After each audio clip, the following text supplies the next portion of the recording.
Muito se tem falado ultimamente a respeito de se pregar o verdadeiro evangelho. Pastores de igrejas são acusados de pregarem um falso evangelho. E eu gostaria de, nesta noite, refletir um pouco sobre este assunto. O que é realmente o evangelho? O que é o evangelho? Será que todos estão desviados pregando um falso evangelho ou um outro evangelho?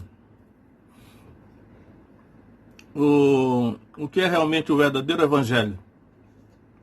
Então vamos refletir um pouco neste assunto, baseados em Lucas, capítulo 24.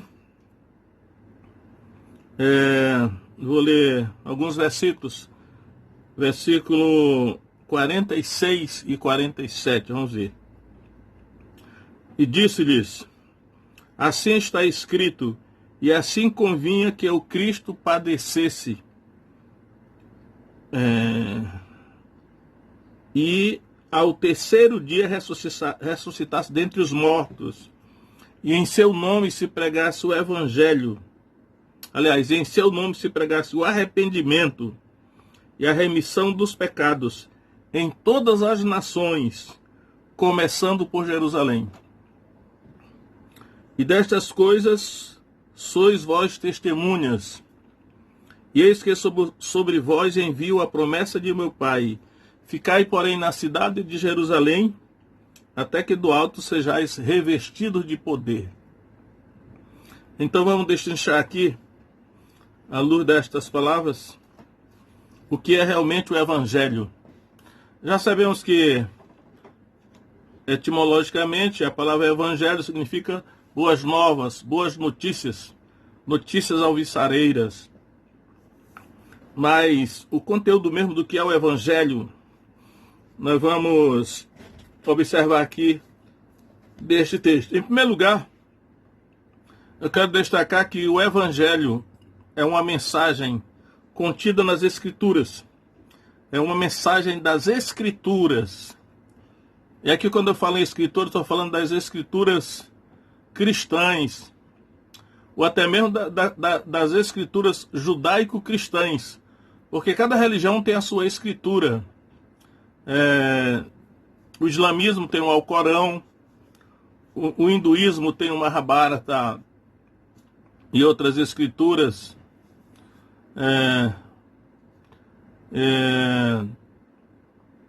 Os Mormons têm um livro de Mormon.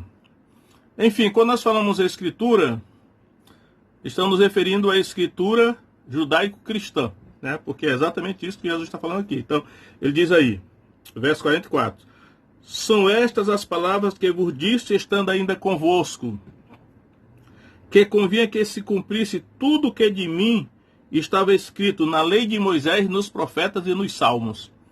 Ali ele cita aqui a tríplice divisão do Antigo Testamento: a lei, a Torá, os profetas e os salmos.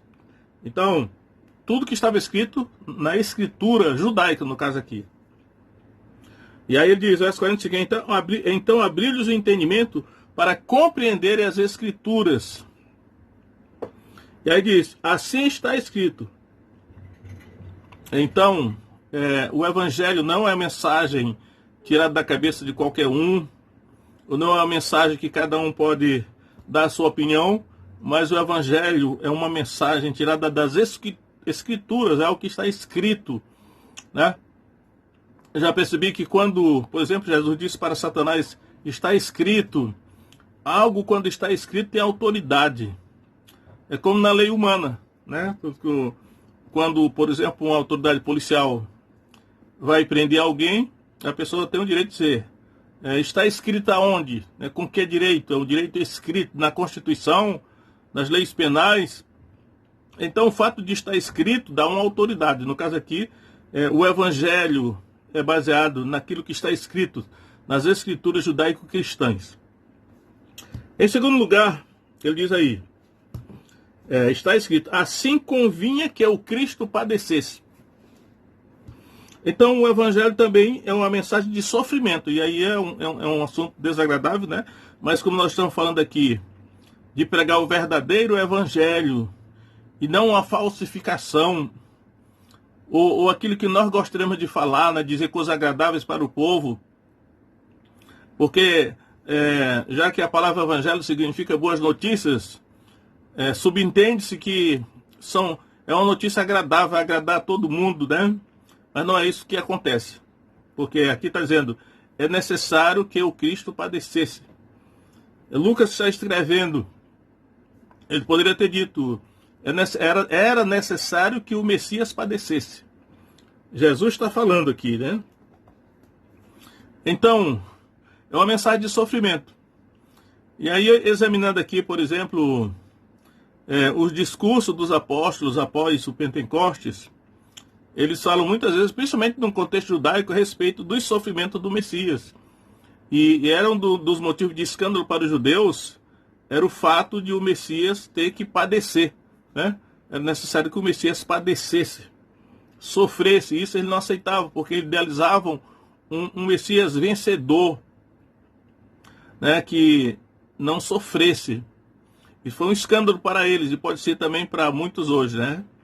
É uma mensagem de sofrimento. Só que essa mensagem de sofrimento que é o Evangelho não é só o sofrimento do Messias, mas é o sofrimento também dos seus seguidores. Esse que é o grande problema, porque é uma coisa assim que não é agradável de falar, mas já que temos que pregar o verdadeiro Evangelho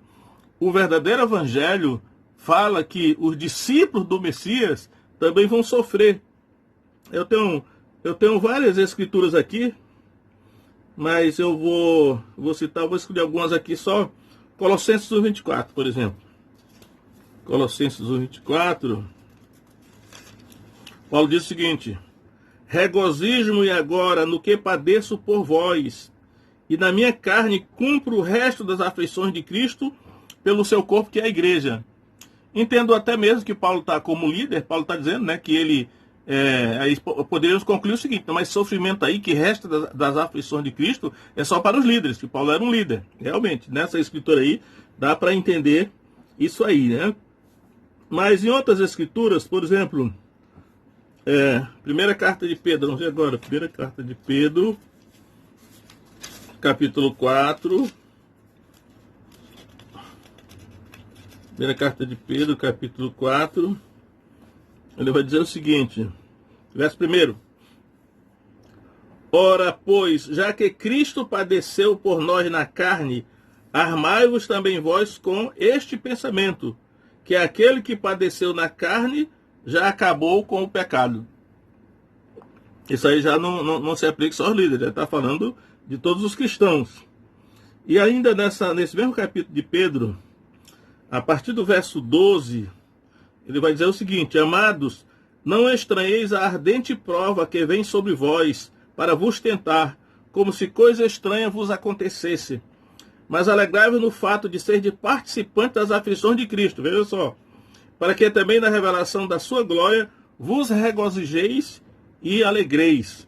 Se pelo nome de Cristo sois vituperados, bem-aventurados sois, porque sobre vós repousa o Espírito da glória e de Deus. Quanto a eles, é ele sim blasfemado, mas quanto a vós é glorificado.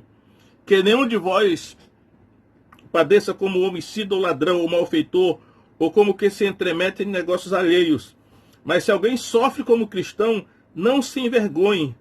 Antes glorifique a Deus nesta parte, porque já é tempo que começa o julgamento pela casa de Deus.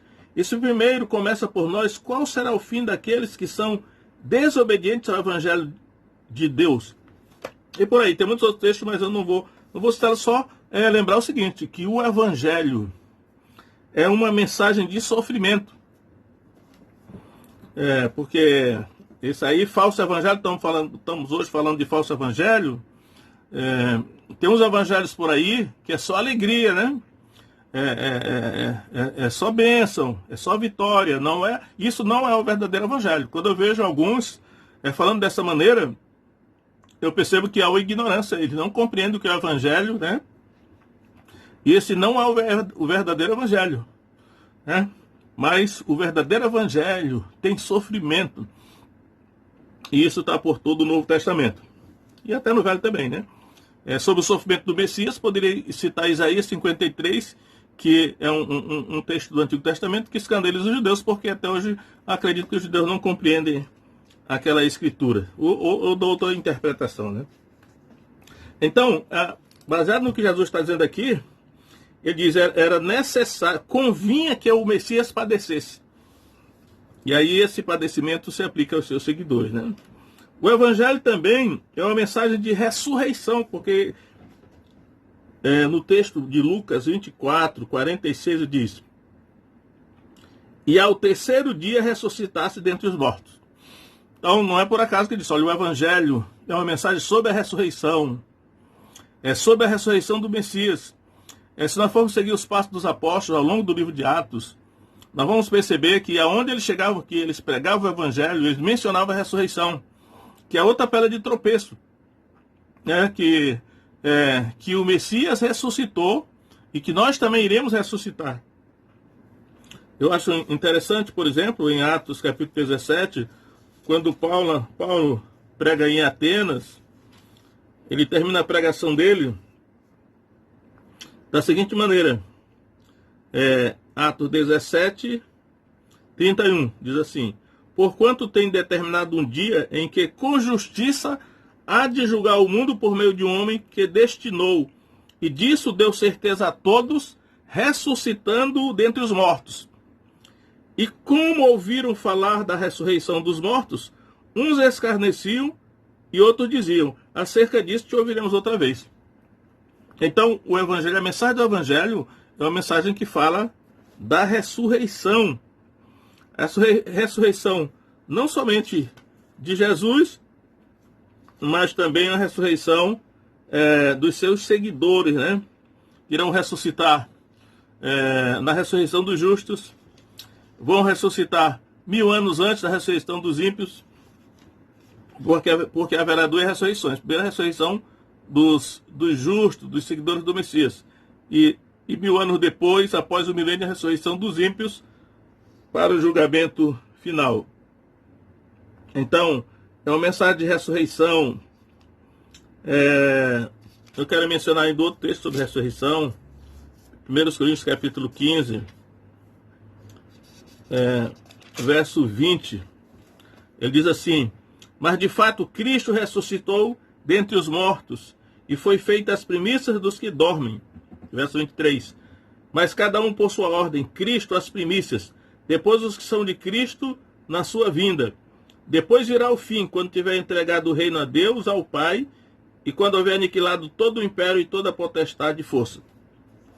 Então, o verdadeiro Evangelho é uma mensagem também sobre a ressurreição. É por isso que aqueles filósofos atenienses, como muitos letrados hoje, zombaram quando ele falou de ressurreição, porque na mente do homem natural, cuja inteligência está entenebrecida, não entra a ideia da ressurreição. Muito depois, por exemplo, em Atos 26, quando Paulo está discussando diante do rei Agripa e o governador Festo e Berenice, então Paulo diz assim: por que que se julga impossível a voz que Deus ressuscita os mortos? Tá? Então, o tema da ressurreição faz parte do verdadeiro Evangelho. Isso deve ser pregado, né? Sobre a ressurreição.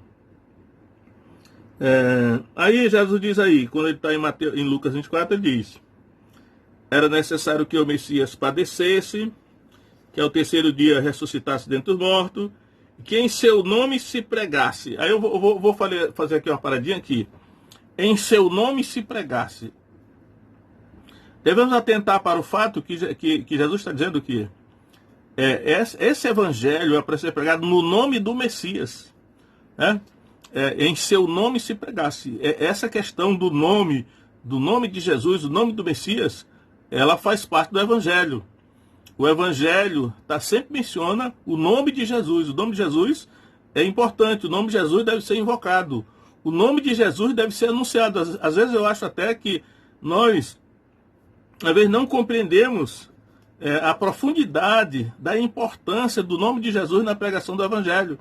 Mas se nós recordarmos, quando as autoridades judaicas fizeram oposição aos apóstolos, nos primeiros capítulos de Atos, eles proibiram os apóstolos de mencionar e de falar desse nome a homem algum. E aí foi que os apóstolos disseram: nós não podemos deixar de falar daquilo que temos visto e ouvido. Né? E ainda diz assim: julgai vós se é justo ouvir antes a voz do que a Deus. Né? Mas eles proibiram expressamente que os apóstolos falassem no nome de Jesus. Mas eles não puderam deixar de falar, porque o nome de Jesus é chave na pregação do Evangelho. E eu às vezes me pergunto, por que Satanás, isso aí por quê, né? Por que Satanás tem tanto medo do nome de Jesus? Ele sabe que a aliança com Deus é através da invocação do nome de Jesus. Então o Evangelho deve ser em seu nome se pregasse o Evangelho. Né? Ele disse, não é no meu próprio nome, ou não é no nome de qualquer um líder, mas é no nome de Jesus. Esse nome faz parte da pregação do Evangelho, né? Então, é bom atentar para esse detalhe aí. Aí ele diz aí, em seu nome se pregasse o arrependimento e a remissão dos pecados. Eu acho essa parte do Evangelho muito interessante, que olha, o Evangelho é pregar o arrependimento e a remissão dos pecados. São duas coisas, o arrependimento e a remissão dos pecados. Se nós formos lá em Atos 2,38, quando Pedro pregou no dia de Pentecostes, que os ouvintes perguntaram a ele: que faremos, homens e irmãos? Ele respondeu: arrependei-vos, sede batizados em nome de Jesus Cristo para remissão dos pecados. Às vezes aqui está a remissão de pecados, né? Mas lá, às vezes a palavra que é traduzida é perdão dos pecados, mas é a mesma coisa, remissão. A mais correta é remissão, mas em português a palavra remissão não é muito entendida, então usa-se perdão dos pecados. Então, aí Pedro diz a mesma coisa lá. E quando Jesus está falando aqui que no nome do Messias deveria pregar o arrependimento e a remissão dos pecados, eu entendo que Jesus está dizendo a mesma coisa que Pedro disse no dia de Pentecostes. Depois em Atos 3,19 ele diz a mesma coisa, com outras palavras. Depois, à medida que o Evangelho vai sendo pregado no livro de Atos, ele sempre visa esses dois fatores, o arrependimento e a remissão dos pecados. E aí o batismo é omitido aqui nessa palavra de Jesus, né? Porque, como eu tenho dito, antes do Pentecostes, antes da ressurreição de Jesus, o batismo não é muito mencionado. Em consonância com o Evangelho, mas depois do Pentecostes ele sempre aparece, né? Aliás, depois da ressurreição, na grande comissão ele já fala. Mas está subentendido, porque quando em Atos 2,38 ele diz: arrependei-vos e sede batizados em nome de Jesus Cristo para a remissão dos pecados, aqui ele menciona só o arrependimento e a remissão dos pecados. Então, o batismo está subentendido aqui. Até entendo eu que o batismo faz parte do arrependimento. Quem realmente se arrepende, se batiza. Parece que o batismo, que é um ato que nós decidimos, mediante a luz que o Espírito Santo lança em nós decidimos nos batizar em obediência, né, em arrependimento. Então, o batismo faz parte do arrependimento. Por isso que ele menciona aqui o arrependimento e a remissão dos pecados. E aí ele fala em todas as nações, né? Remissão dos pecados em todas as nações.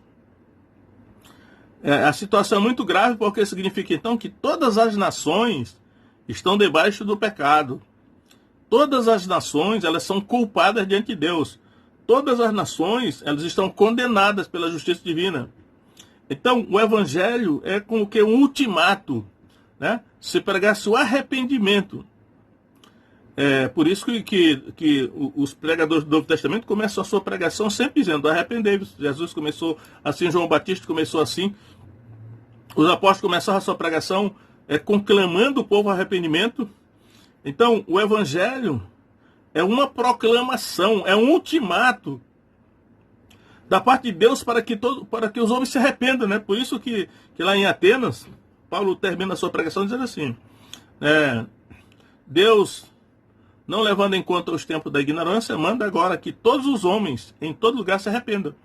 Porque às vezes, nós, os pregadores, às vezes pregamos assim, como se se Deus estivesse pedindo, por favor, que as pessoas, Deus estivesse precisando que as pessoas se arrependessem, que as pessoas se convertessem a Jesus, parece que as pessoas estariam fazendo um favor, mas não é nada disso.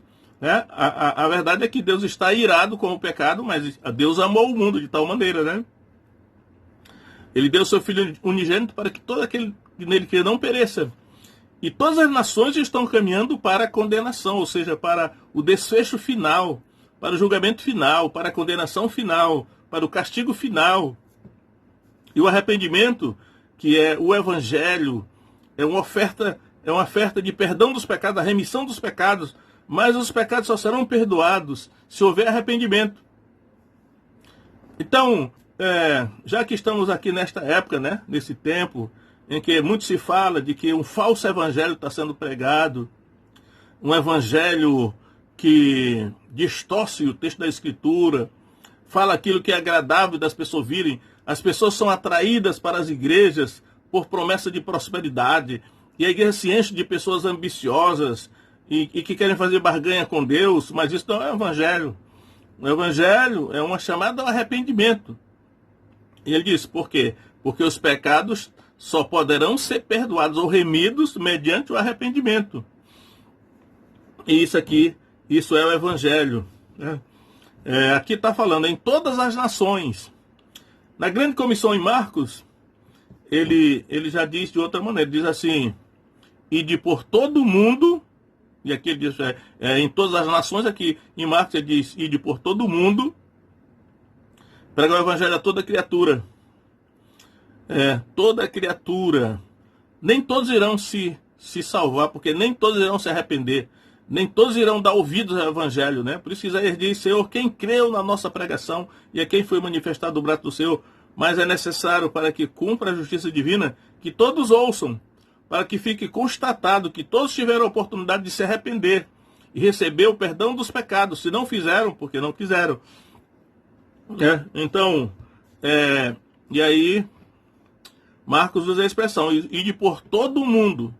Aqui fala em todas as nações. Mateus, na comissão de Mateus, ele fala, indo fazer discípulo de todas as nações. Então aqui, ele já fala novamente também todas as nações. E tem observado que quando ele fala todas as nações, geralmente, todas as nações formam um contraste com Israel. Israel está de um lado e todas as nações estão de outro. Por isso que eu digo que há 12 igrejas do Novo Testamento, uma judaica e uma gentílica, né? Por isso que ele diz assim, aqui em Lucas 24, 47, começando por Jerusalém. Começando por Jerusalém.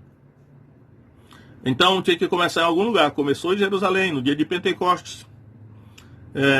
Pedro pregou a palavra. E em Atos 1:8 tem um texto parecido com esse, porque em Atos 1:8 diz assim, mas recebereis poder ao descer sobre vós o Espírito Santo e ser-me-eis testemunhas, tanto em Jerusalém como em toda a Judéia e Samaria, até os confins da terra. Então, começando por Jerusalém. Começou em Jerusalém, que era a capital do caso de Judá, né? Era a terra dos judeus, e naturalmente a igreja começou totalmente judaica. Quem se converteu no dia de Pentecostes eram os judeus, os apóstolos eram judeus, mas deveriam ir para todas as nações, fazer discípulo de todas as nações, e é a proclamação do arrependimento, né? Se eu fosse resumir uma palavra só, eu diria o seguinte, o Evangelho é chamar as pessoas para o arrependimento. Ainda que as pessoas o homem natural não se sente pecador, ele não se sente culpado, ele não sente que tem que se arrepender, ele não sente que ele tem pecados, ele não sente que ele precisa ser perdoado, ele não sente que ele está condenado.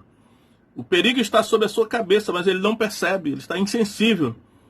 Aí é necessário que o Espírito Santo ilumine, que o Espírito Santo abra os seus olhos, para que ele possa então sentir a sua verdadeira condição diante de Deus, que é desesperadora, e ele se arrependa, e ele corra para esse abrigo, né, que é o Evangelho de Jesus Cristo.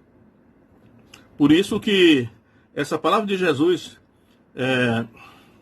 após a ressurreição, em Lucas, diria assim, a grande comissão em Lucas, ele termina dizendo o seguinte, verso 49, e eis que sobre vós envio a promessa de meu Pai, Ficai, porém, na cidade de Jerusalém, até que do alto sejais revestido de poder.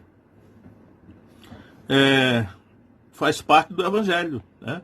O poder do Espírito Santo faz parte do Evangelho. Não adianta querer pregar o Evangelho sem o poder do Espírito Santo. Sem o poder do Espírito Santo, é como semear numa terra seca. Quando não há chuva, não vai ter fruto, não vai prosperar. Sem a ação do Espírito Santo, as pessoas não vão crer, não vão se arrepender, porque vão estar insensíveis, cegas para as coisas espirituais. Então é absolutamente necessário que o poder do Espírito Santo esteja na pregação do Evangelho.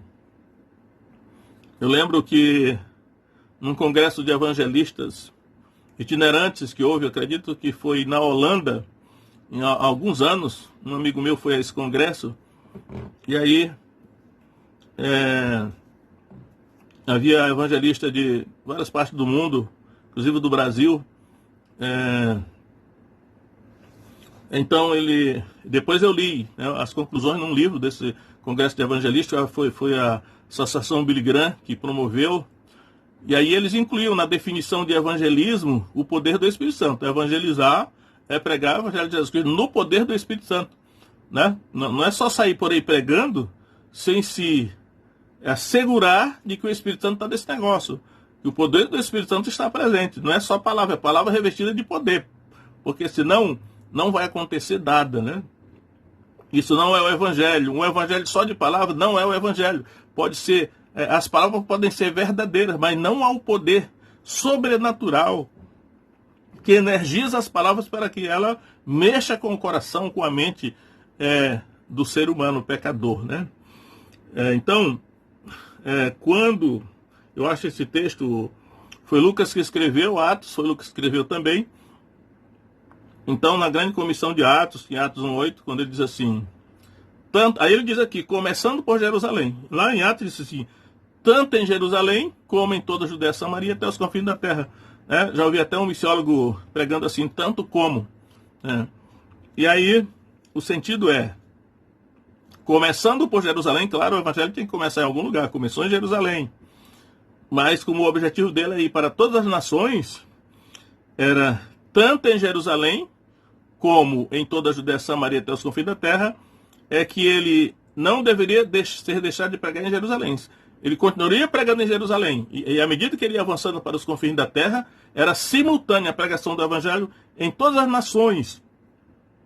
Ainda hoje se prega o evangelho em Jerusalém, para os judeus, né? Lá, pelo menos sei que a igreja de judeus messiânicos lá em Jerusalém.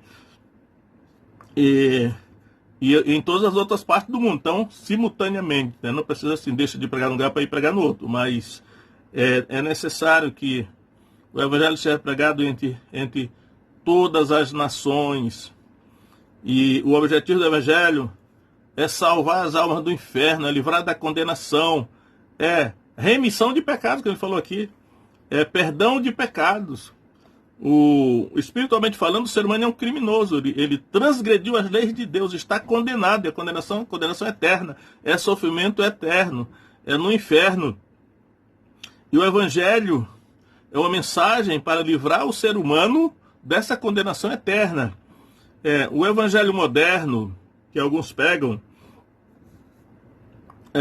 chamada teologia da prosperidade, eu não gosto de usar essa expressão porque alguma prosperidade geralmente há quando se obedece a Deus, porém o que se chama de teologia da prosperidade é um outro evangelho, um evangelho voltado só para os valores deste mundo, né, para a satisfação dos prazeres deste mundo, das necessidades legítimas deste mundo. Mas não foi para isso que Jesus morreu e ressuscitou, né? Ele morreu e ressuscitou para perdoar os pecados, para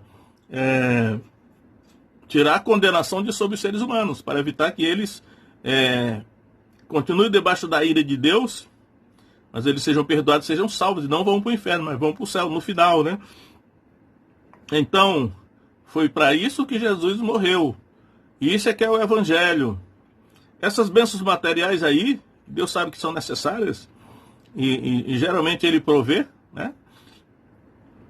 Agora, o essencial, né?